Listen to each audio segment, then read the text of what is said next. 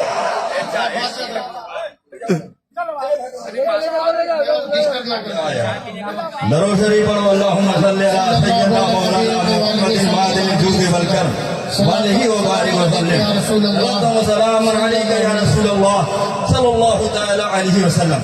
جانتے ہمارے صوفی صاحب کے لیے ان کے باپ نے کوئی پھر نہیں بنائی تھی کہ جہاں سے چاہیں چاروں طرف بچھی ہوئی ہے, چلو جہاں چاہیں بیٹھ جائیں.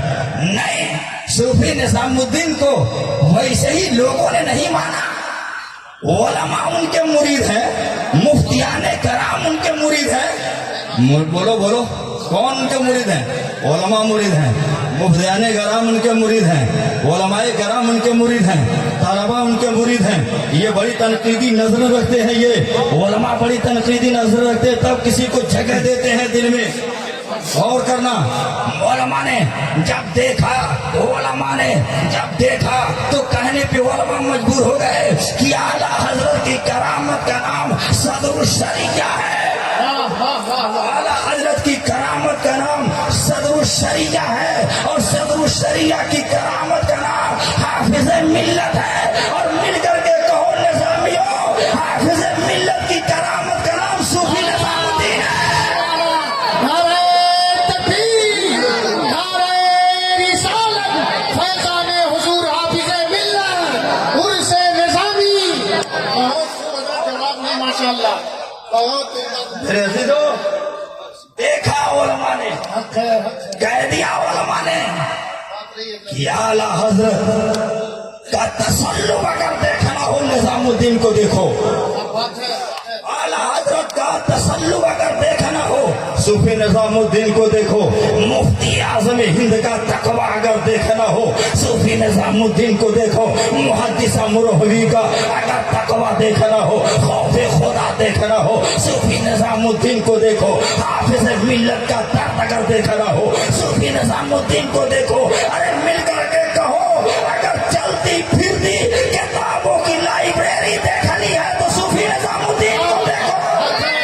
ماشاءاللہ ماشاءاللہ. صوفی نظام الدین. اور جانتے حضور صوفی صاحب بمبئی کی سرزمین پر ہیں. کہہ دو سبحان اللہ. سبحان اللہ. بولو سبحان اللہ. اور بڑے مشہور خطیب ہمارے غالباً علماء کرام علامہ مشتاق صاحب قبلہ نظامی نے تقریر فرمائی تھی. ایک حدیث انہوں نے پڑھی, توجہ, ایک حدیث انہوں نے پڑھی. میرے عزیز, میں پہلے ہی کہہ چکا ہوں کہ میں ان علماء کرام کا شکر گزار ہوں اپنے مخدوم زادوں کا کہ جنہوں نے خراج پیش کرنے کا تھوڑا سا ٹائم دے دیا, ورنہ منانم کی منانا. یہ جو میری آواز دیکھ رہے ہو یا تقریر دیکھ رہے ہو نا, کچھ نہیں, نہ میرے علم کا اس میں دخل ہے, نہ میری طاقت کا دخل ہے. یہ میرے مرشد کی دعاؤں کا اثر ہے. ماشاءاللہ. میرے مرشد کی دعاؤں کا اثر ہے. میرے عزیزوں, اور کرنا, میں عرض کرتا کہ تصوف کی دیکھو, میرے صوفی صاحب کا تصوف دیکھو. تصوف کی دو قسمیں, تصوف عملی, تصوف علمی, دونوں پر اگر بحث کیا تو بہت ٹائم لگے گا. بس اتنا میں بتانا چاہتا ہوں, میرے صوفی صاحب کتنے بڑے عالم تھے. بولو کتنے بڑے عالم تھے. بمبئی کی سرزمین ہے, تقریر کی گئی, ایک حدیث پڑھا تھا, وقت کے خطیب نے, غیر مقلد نے حوالہ مانگ لیا. مفتی قدرت اللہ صاحب بیٹھے ہوئے تھے, انہوں نے اشارہ کیا ہمارے پیر و مرشد حضور صوفی نظام الدین کو, حضرت آپ بتائیے کہیں آپ کی نظر سے یہ بات گزری ہے؟ فوراً برجستہ حضور صوفی صاحب نے فرمایا, ہاں ہاں, یہ حدیث مسند امام احمد بن حنبل میں ہے. بہت عمدہ حضرت, بہت عمدہ. ماشاءاللہ. بہت. یہ کون کہہ رہا ہے؟